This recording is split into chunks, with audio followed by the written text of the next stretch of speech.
Hey everybody, welcome back. So Amir with Pastor Art Dallas Green again, and today we've got a treat for you.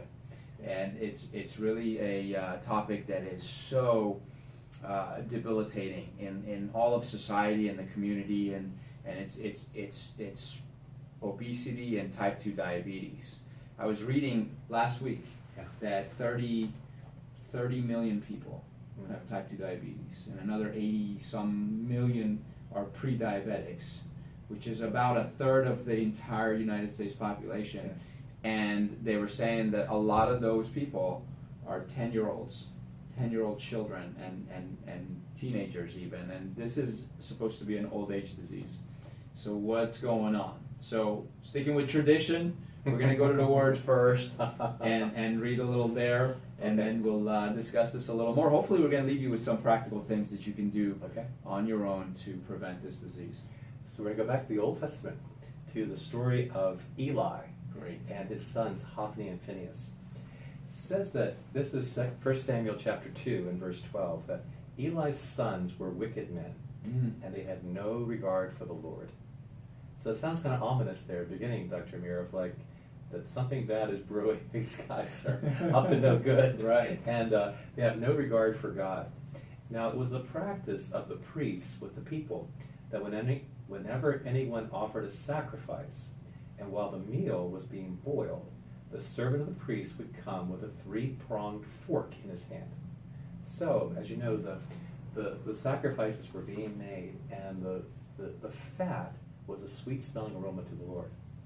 But apparently, before the sacrifice was boiled, a servant for the priest would come with his 3-pronged fork and stab that meat and pull it out with its fat portions. Wow. So what was happening was they were getting the choicest cuts to themselves. Oh, wow. And he would plunge it into the pan or kettle or cauldron or pot, and the priest would take for himself whatever the fork brought up. Now this is how they treated all the Israelites who came to Shiloh. So this was a practice of corruption in the priesthood. Right. Misappropriating the sacrifices. But even before the fat was burned, the servant of the priest would come and say to the man who was sacrificing, "Give the priest some meat to roast. He won't accept boiled meat from you, only raw." But if the man said to him, "Let the fat be burned up first, then take whatever you want," the servant would then answer, "No, hand it over to me now. If you don't, I'll take it by force." They were pretty serious about their food. Yeah. I mean, this was a humble worshiper coming to Shiloh to make their sacrifice. Right. And they were grabbing it, and they didn't voluntarily give it. They said, "We'll take it by force." Wow. So it was terrible. Then it says, now Eli was very old, and he heard about everything his sons were doing to all Israel and how they slept with the women who served at the entrance to the tent of meeting. Not only were they eating these fat portions, but they were taking liberties that weren't theirs to take. Right. They were taking advantage of their position of power. And of course now we have the hashtag #MeToo movement happening, and women with these unwanted sexual advances are protesting. And even some high-profile persons, including people like Bill Hybels, have recently resigned with allegations of sexual misconduct. Wow, I didn't know that. So he said to his sons, "Why do you do such things? I hear from the people about these wicked deeds of yours. No, my sons, it is not a good report I hear you spread among the Lord's people. If a man sins against another man, God may mediate for him. But if a man sins against the Lord, who will intercede for him?" His sons, however, did not listen to their father's rebuke, for it was the Lord's will to put them to death. So because of their disobedience, Dr. May, they put themselves in a very precarious position of both stealing food that wasn't theirs to take and taking something from the women that wasn't theirs to have. So a man of God came to Eli and said to him, "This is what the Lord says." Now the prophet comes and basically announces the judgment of God. Right. Did I not clearly reveal myself to your father's house when they were in Egypt under Pharaoh? So Eli is a priest in the line of Aaron, and so his sons would have succeeded him as priest. So I chose your father out of all the tribes of Israel to be my priest, to go to my altar to burn incense, to wear an ephod in my presence. I also gave your father's house all the offerings made with fire by the Israelites. Listen to this part, verse 29. Why do you scorn my sacrifice and offering that I prescribe for my dwelling? Why do you honor your sons more than me by fattening yourselves? Underscore fattening yourselves. Because it's going to be important in just a moment. That these sons were fattening themselves. That this father was fattening himself. Right. That they were indulging themselves in what they shouldn't have eaten, on the choice parts of every offering made by the people of Israel. Wow. So the story goes on. Samuel's called to be the next priest, and now the sons go off to battle. And when they go to battle, they're trying to protect the ark of the Lord, and it's taken in battle. So basically what happens now is that Phinehas and Hophni, they both die in battle, and the ark is taken. Now here's what happens. 1 Samuel 4:12. That same day, a Benjamite ran from the battle line and went to Shiloh, and his clothes were torn and dust on his head, a sign of grief. Mm-hmm. And when he arrived, there was Eli sitting on his chair. Notice his sedentary lifestyle. Mm-hmm. He's sitting in his chair. Now, he's fattening himself That's right. with these foods he shouldn't be eating, and he's sitting in his chair by the side of the road watching, because his heart feared for the ark of the Lord. And when the man entered the town and told what had happened, the whole town sent up a cry. Eli heard the outcry and asked, "What is the meaning of this uproar?" And the man hurried over to Eli, who was 98 years old, and whose eyes were set so that he could not see. So apparently, he's an old man, and he can't see very well. Right. But he doesn't see what's going to happen next. He told Eli, "I've just come from the battle line. I've fled from it for this very day." And Eli said, "What happened, my son?" He gave the news. The Israelites fled from the Philistines. The army suffered heavy losses, and your sons Hophni and Phinehas are dead, and the ark of God has been captured. And here's the end of the story. When he mentioned the ark of God, Eli fell over backward off his chair by the side of the gate. His neck was broken, and he died, for he was an old man, and here's the word, heavy. He was an old man and heavy. So I guess the question I want to ask you, Dr. Amir, is why did he become heavy? Now, we don't have any indication here he had type 2 diabetes. Right. But we can clearly say his body mass index was pretty high. It was pretty high, yeah. He was definitely doing some obesity. Absolutely. Because he was sort of on a really bad diet Yeah. and a really bad path. Right. And God tried to warn him, but he wouldn't heed those warnings. And he suffered the fate of, he died. One of the long-term chronic effects of type 2 diabetes is cataracts, which covers the lens and makes you blind. Yes. So there is a little bit of evidence that he did have type 2 diabetes. Maybe so. Well, I was reading this article about diabetes, and it says that diabetes, it's estimated that the annual cost of overweight and obesity in the United States is $122.9 billion. Wow. The cost we're paying for eating out of control and this now result of type 2 diabetes. What is this type 2 diabetes, Dr. Can you help us understand what it is? Absolutely. Absolutely. So diabetes by itself is your inability to process sugar in the body. And so sugar, whatever we eat pretty much turns into sugar, glucose, in the blood. And then the body releases insulin. The insulin comes out and takes the sugar and puts it to good use. Either pulls it into your liver and stores up energy for you, pours it in the form of glycogen into your muscles and leaves it for muscle use, muscle energy. It can also convert the extra into fat and store it in different parts of the body. So insulin is very useful. Now in type 1 diabetes, the body does not produce any insulin. In type 2 diabetes, the body does produce insulin, but you have so much sugar and so much insulin that the receptors, let's say the receptors on the muscles, the receptors on the liver that receive that insulin and take the sugar to use it, they get tired. They're blunted. They don't wake up to the insulin anymore. Mm. They start to ignore that insulin. Mm. And so insulin is there, but it has no power over you. And now, type 2 diabetes is a result of fluctuations in blood sugar and insulin, high fluctuation, roller coaster type fluctuations, and inflammation. Inflammation being swelling in the body. And one of the things that really causes that to accelerate, because it used to be an old age disease. Yes. Type 2 diabetes was not for 10-year-olds. No. It was for 90-year-olds. Yeah. Like Eli. But, now younger and younger people are getting that. And part of it, I believe, is the stress. We're all stressed out. Last episode, we talked about how, when Jimmy was here, we talked about the stressors that he's gone through and so on. Cortisol gets released during times of stress, and so does adrenaline or epinephrine. And the two of these come together. Short term, what they do is they pull sugar out of your tissues back into the blood. So to create your energy, to increase energy levels, which is great if you're in an emergency situation and you need to run away.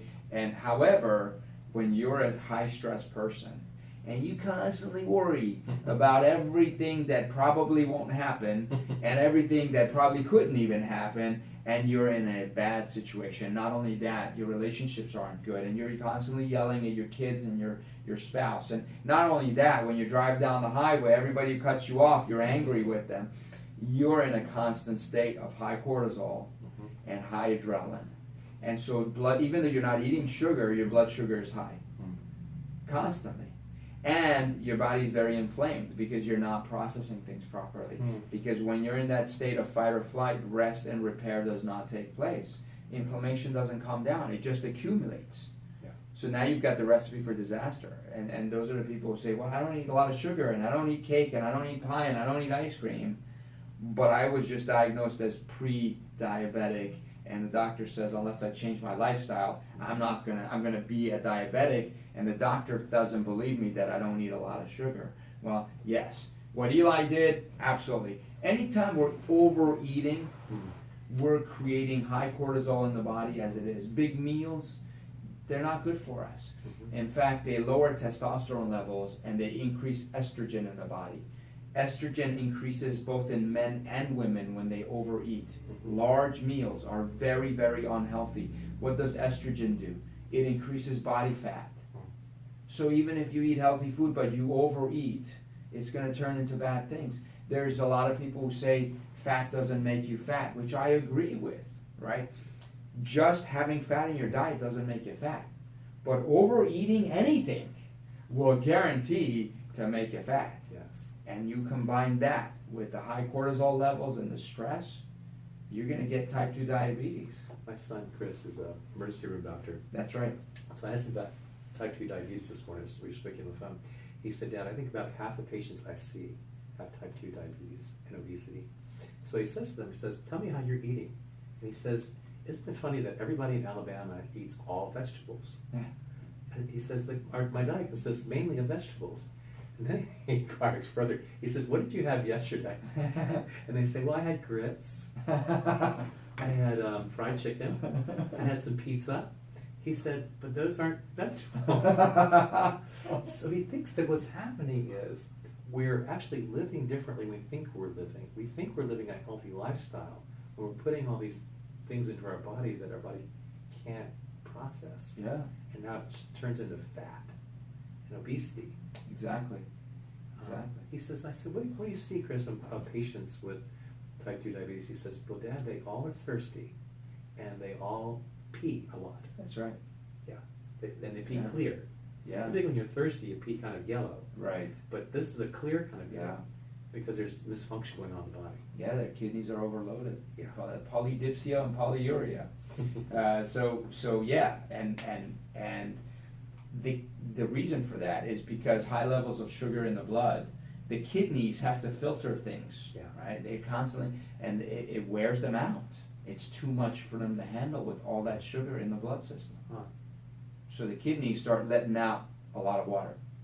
And then you're constantly thirsty. You're also, it's called polyphagia, you're also constantly hungry once you have full-blown diabetes. Okay. Because the food that you eat becomes sugar in your blood, but that sugar is not being used. It's being filtered out by the kidneys, Huh.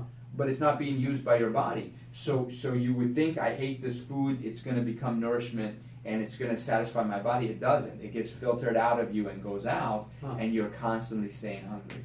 Wow. So polyphagia, polydipsia, polyuria, those are hallmarks of diabetes. Yes. And then you leave that long term, it will cause, like, a fat deposit forms on the eye, Huh. and you become blind like Eli. Yeah. Not only that, the nerves of your body, the nerves of your feet specifically, start to die, and that is called neuropathy, diabetic neuropathy. So what happens is when the nerves in your feet die, you lose coordination.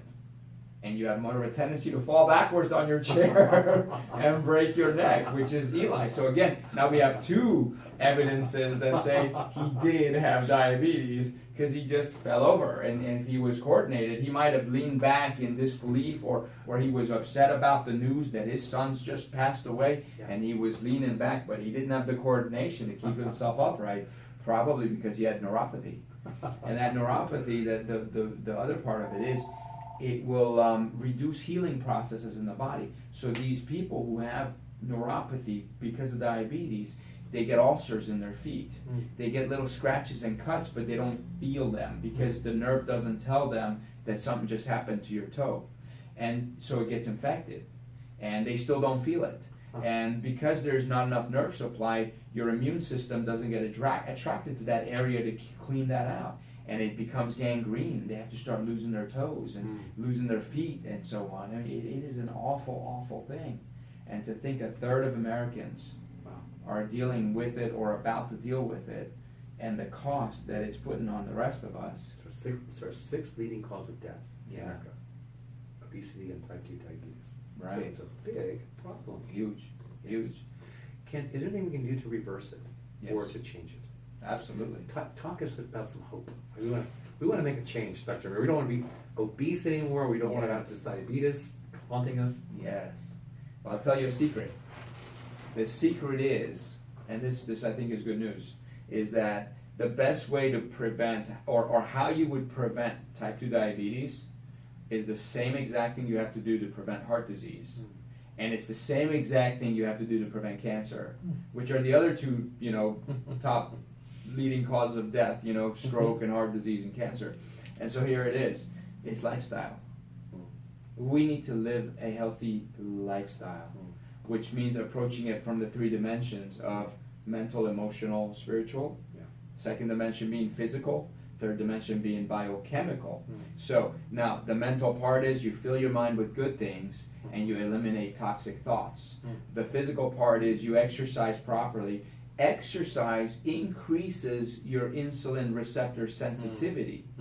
So those receptors that were sleeping, they're not responding to the insulin, they'll wake up if you exercise. Love that. And here's the exercise. This is a really difficult thing to do. Walking. That's all it takes. All the research shows you go for a 30-minute brisk walk. Not even a real fast-paced walk, but not a stroll, just a little faster. And you swing your arms while you're walking, you'll increase your insulin sensitivity, and type 2 diabetes goes away. So And there's a kind of walk that you have when you're sort of like visiting with neighbors. yes, And there's a kind of walk when you're trying to avoid diabetes, right? yes, exactly. Like you don't want diabetes. and then visit later. Exactly. Yes. Exactly. I'm Yeah. on my walk now. Yeah. Now, one thing that happens sometimes we walk with our pet. We walk a dog, Yes, and then the dog stops a lot. Yeah. But also, you're not able to swing your arm because you're holding the leash. Okay. So walk your dog for the purpose of walking your dog. Yeah. Walk for yourself for the purpose of preventing disease. Yes. And know that you're Yes. you're preventing the heart disease, the cancer, the stroke, the diabetes, the obesity, the arthritis. You're preventing all these things when you go for that walk. Make it a part of your life. So control your mind, Yes. control your body. You need proper rest. Yeah. People who sleep less than 6 hours a night get more diabetes because cortisol levels are too high. They're not properly recovering. Cortisol goes up when we wake up in the morning, and it needs to go all the way down right before we go to sleep. Yeah. That's why I say don't exercise after 6 p.m. because it causes a cortisol spike, affects your sleep, and then you get diabetes long term. The third thing is food, right? Food is a two-pronged approach, is avoid toxicity and prevent deficiency. Deficiency meaning you gotta eat your vegetables. Eat lots and lots of vegetables. Now there's a lot of data out there that say vegetarians live longer and get less disease. But then you look at meat and the properties in meat, there's nutrition in meat also. Yeah. So here's my philosophy. The reason vegetarians are healthier is because they eat a lot of vegetables, not because they avoid the meat. Mm. So my recommendation is eat the meat, but make sure you eat a lot of vegetables. Real vegetables. Pizza is not a vegetable. Now, one other thing, going back to the emotional side of things, how we talked about when you get angry or you get upset or you worry, you cortisol levels go up and your body goes into fight or flight, which is the opposite of rest and digest. Okay. Mealtime. We talked about don't eat big meals, Yeah. but also don't eat fast. When you eat quickly, you're not processing your food properly. Your body goes back into fight or flight. Mm-hmm. You need to really slow down. Mm-hmm. Should we say a little prayer before we eat? I like that. Absolutely. You sit down, you experience that gratitude, and then you eat slow, you savor it, you enjoy it. Try to have a peaceful conversation with a friend or a loved one while you're eating. Very, very good for you. Let your food mealtime take longer. Americans spend maybe 10-15 minutes for lunch. That's ridiculous. Yes. The French take 2 hours and then they nap. I just on a little journey with my wife Debbie, and we never actually sat down to eat anywhere. I was traveling as I was eating, and I looked at myself, Dr. Amir, and I saw these evidences of where my drops had happened. So really, you can mess yourself up pretty good by Absolutely. eating in the car. Yeah, Yeah. there you go. Stress of the road, plus you're making a mess. Yeah. Laundry bill goes up. And then the meetings don't go well because they see it on you. And here's something else. I'm going to be very real and frank and honest here. Is one thing I'm very guilty of that I've changed and I will not do again. Is I would discipline my children during mealtime. Yeah. Sometimes I'd raise my voice. They're not eating right, or they're making a mess, or they're not eating their vegetables, and I would yell at them, say, eat your vegetables, or don't eat, or what am I doing there? I'm raising my child's cortisol levels right there, and I'm sending my kid, my 8-year-old, my 4-year-old, my 2-year-old, he's almost 2, he's still 1, but I'm sending him into fight or flight. And I'm personally, unintentionally, but what I'm doing is causing type 2 diabetes in my kids. I would highly recommend this. I learned this the hard way because one of my kids started having some stomach pains and so on, and I started really paying attention because all the tests were negative, everything was okay, and I realized he complains about stomach pain when he's stressed, when he's worried, when he's nervous, when he's scared. His stomach starts to hurt him. I realized I was doing it to him. I was causing that. Wow. And the amount of guilt that goes with that probably is giving me diabetes. But you know what? Try not to discipline your children during mealtime. Make mealtime a peaceful, positive environment, mentally and emotionally, as well as chemically. You can give them vegetables and great food and healthy food, but if they're not in the right mindset, they'll still get the diabetes. Don't do what I was doing. Well, hashtag me too, Dr. Amir. My issue wasn't as much eating time as it was cleanup time. I felt as if the kids would sort of push back and resist any efforts to sort of clean things up. So I would sort of go into my take control mode. Yeah. And this angry voice would come out like, okay, kids, we're going to clean the house up. And my oldest son, Chris, said to me, Dad, where does that angry voice come from? And I said, what do you mean angry voice? He said, when you want us to clean up, we would do it if you asked us, but you just go into this crazy person. And I said, I don't know, let me just spend some time with the Lord on that. So as I reflected on it, it was the voice of my father. Oh, wow. And my father would get really angry when we wouldn't listen to him. And I thought to myself, this is something I need to renounce. And I asked Chris, I said, Chris, when you hear that voice, just remind me, because I don't want to have that voice. I don't want to have the voice of anger that you could become fearful of. Yeah. Yeah. Wow. I want a relationship with you. I don't want to sort of dominate you. I want you to, Right. I want to talk to you and ask you for something, I want you to respect me and do it, but I don't want to have to sort of like power up to get you to do what I want you to do. Exactly. Yes. Exactly. Well, we both learned good lessons on We that. did, Dr. May. And thankfully, we don't have diabetes. So hopefully that helps all of you guys as well. Any last minute thoughts or parting thoughts? My mom had type 2 diabetes, Dr. Amir. I'm eating now these days a lot of greens, trying Good. to lose all my belly fat. Good. So I'm on a path. Wonderful. Yes. Wonderful. Yeah, and we're doing the same. And you know, remember that the greens are not just greens. You want the colors, and you want all the colors. And then there's this group of vegetables called sulfur-rich vegetables. We were talking about that earlier before the camera went on. Is your garlic and your onions? They're great for you. Yes. And they are anti-cancer foods, anti-diabetes food, and so on. So you know, in Spain, around 7:30, 8 p.m. Yeah. the streets are full of people. And because it's tradition to go for a walk after you eat, and everyone does, and it's a social thing, and they all hang out together, and you know, it'd be great to have those traditions in your family, Yes. where your kids grow up and say, you know what, Dad was so peaceful during mealtime. He was strict, he disciplined us, but during mealtime he was peaceful.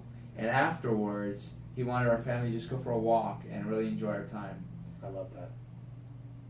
Well, Okay. Right, till next time.